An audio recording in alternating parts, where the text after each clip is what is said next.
The House voting today to extend the nation's debt limit, but questions remain as to what happens after that money runs out in a few months. Federal vaccine mandates are set to take effect soon. This comes as Texas Governor Greg Abbott has issued an executive order banning vaccine mandates by any entity, public or private. And the Seattle Police Department could be forced to fire up to 40% of its workforce once the mandate goes into effect. That's according to data posted by the department.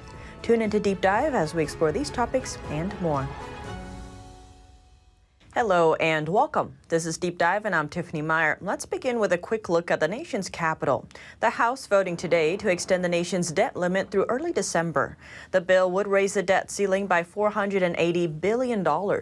That's how much the Treasury Department said the U.S. needs to pay its bills through December 3rd of this year. But the question remains, what happens in December once that money runs out? U.S. Treasury Secretary Janet Yellen said on Sunday that it will be lawmakers' responsibility to raise the federal debt limit, but she's confident Congress will follow through, saying not doing so would be, quote, completely irresponsible and a self-inflicted wound. Yellen called raising the debt limit a housekeeping chore for lawmakers and said it was simply their responsibility to pay the bills that resulted from past decisions they made, referring to roughly $8 trillion in spending Republican lawmakers had backed during Trump's presidency. Last week, the Senate approved a short-term fix after a lengthy partisan standoff. On Friday, Senate Republican leader Mitch McConnell wrote in a letter to President Joe Biden that he would not help Democrats again in raising the debt limit. Republicans want Democrats to raise the debt ceiling on their own through reconciliation. But most Democrats don't want to use reconciliation. Senate Majority Leader Chuck Schumer calling it, quote, very, very risky. The chairman of the Senate Banking Committee saying there's too many pitfalls, it takes too long. One alternative is the so-called nuclear option. The rare maneuver allows the majority to change the standing rules in the Senate.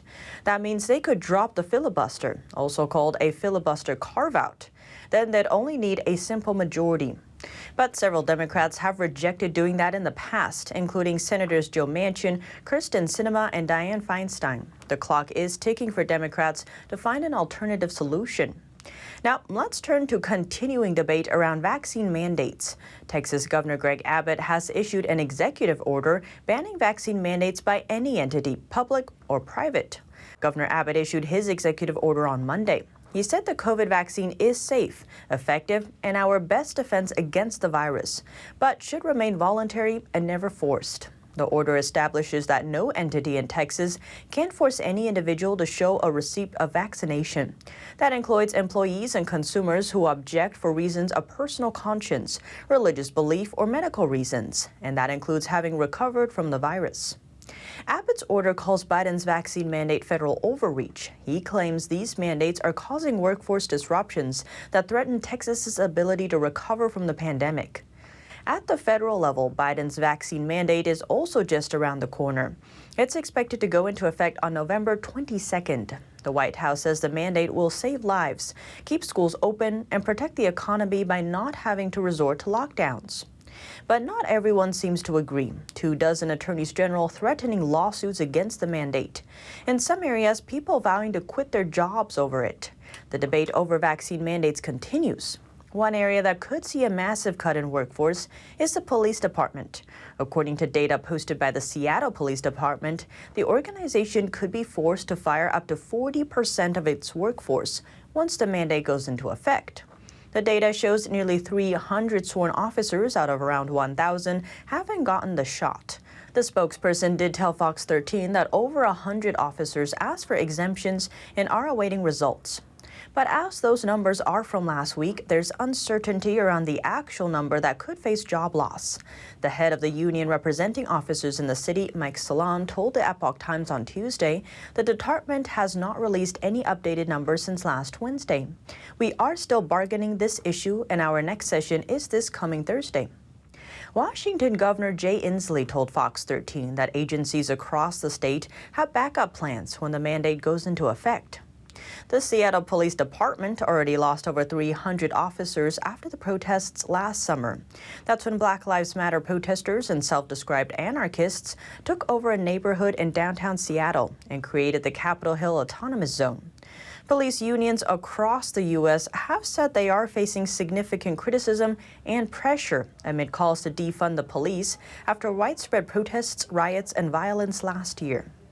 Now, speaking of police, let's turn to the Big Apple. Police in New York are searching for a man accused of stabbing a security guard and slapping another employee at an Apple store. They released security footage from the October 8th incident. The suspect reportedly refused to wear a mask when he entered the store in Chelsea. When a security guard confronted him, he smacked the guard and left. But the man returned again and punched a female employee. He then pulled out a knife and stabbed the security guard 3 times in the head, back, and arms. The guard was taken to the hospital for his injuries. The other employee refused medical treatment. And in Georgia, a manhunt for a suspect in the shooting death of a Georgia police officer. 26-year-old Dylan Harrison was gunned down early Saturday morning while working his first shift for the Alamo Police Department. Authorities believe the suspect shot Harrison in retaliation for arresting one of his associates earlier in the day. The suspect was identified as 43-year-old Damian Luke Ferguson. The next day, during a search warrant, authorities arrested Ferguson and charged him with murder, as well as aggravated stalking charge related to a previous domestic incident. Harrison leaves behind a wife and a 6-month-old child. Harrison's brother and sister-in-law told Fox and Friends on Monday, "It's just unbelievable." His family has set up a GoFundMe to raise money for funeral and living expenses. The page reads, "Dylan Harrison gave his life in the line of duty. We are looking to raise money so that this family, who made the ultimate sacrifice, can go to sleep peacefully, knowing that they will have financial stability." Adding, "This is the least we can do for a true American hero." But not all police work includes violence. A Florida sheriff is trying to use Facebook to catch a smuggler who may be missing $2 million of marijuana. About 770 pounds of high-grade pot was found in a storage facility in Vieira, Florida last week. In the Facebook post, the Brevard County Sheriff's Office is now looking for the rightful owner to come forward. Sheriff Wayne Ivey is urging them to contact his narcotics department. He jokes they will get an all-expenses-paid staycation. The place he's talking about is jail. That's because 770 pounds is way more than a 20-gram dividing line between a misdemeanor and a felony in Florida. And staying in Florida, the young victim of a house fire has been picked to lead the Miami Police Department for the day. On Tuesday, Miami police hosted a breakfast for their new chief, TJ Mack. His grandmother tells how excited he is. He loves helicopters, he loves cars, he loves policemen, he loves firemen, he loves it all. It brings joy to my heart because just watching him every day, knowing that his mom's not here, trust me, it hurts. The 5-year-old and his mother were severely injured in a house fire in April. TJ's mom died from her injuries, while TJ suffered burns on 22% of his body.